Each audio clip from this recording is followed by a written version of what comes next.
Our policy proposal is the feminization of NAFTA. On June 6, 2017, Canadian Foreign Affairs Minister Chrystia Freeland gave a speech regarding Canada's new approach to a feminist foreign policy. In her speech, she spoke about Canada's commitment towards the modernization and feminization of global trade relations. Minister Freeland's speech focused on the need for female-driven development and economic integration. International trade refers to the process where nation-states and multinationals engage in global commerce. This involves the exchange of goods and services in the open market. Due to the rise of globalization, domestic policies and international trade politics have become increasingly interconnected. Trade is important as it breaks down diplomatic barriers between nations, increases access to consumer and otherwise favored goods, and fixes deficiencies and surpluses in national economies.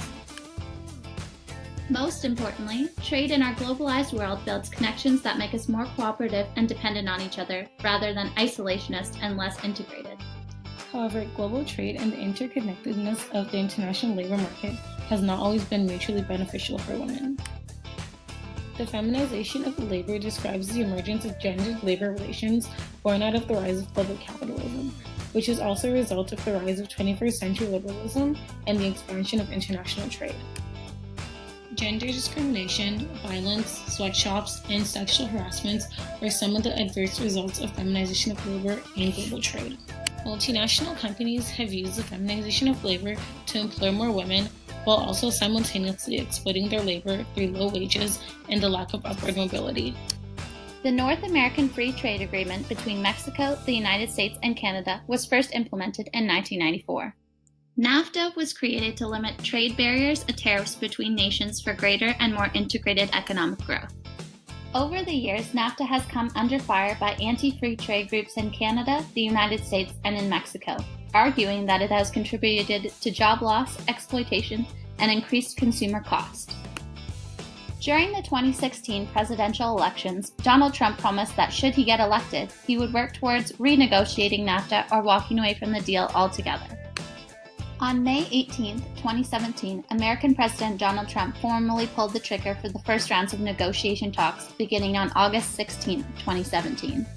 The NAFTA renegotiations present an ideal opportunity to amend and modernize the deal to include a gender-specific chapter that focuses on achieving a fair and sustainable international labor market.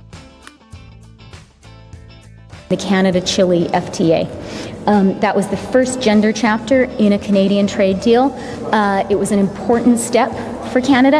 And by the way, it's a great example for NAFTA because as we are doing with NAFTA, modernizing and updating an existing accord, that's like the amendment to the Canada-Chile Agreement, the gender provisions of NAFTA would focus on the promotion, adoption, and implementation of gender laws, emphasize equitable opportunities for women in businesses, as well as improve access to international trade and investment opportunities. These policies would create sustainable economic development where women can play a central role. This would require a Trade and Gender Committee, which would oversee the implementation of the amendment on a domestic and international level.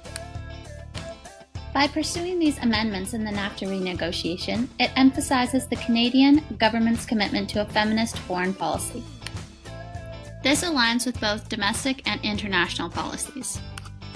A gender chapter presents a moderate and feminist update to the 24-year-old Free Trade Agreement. Created using Powtoon.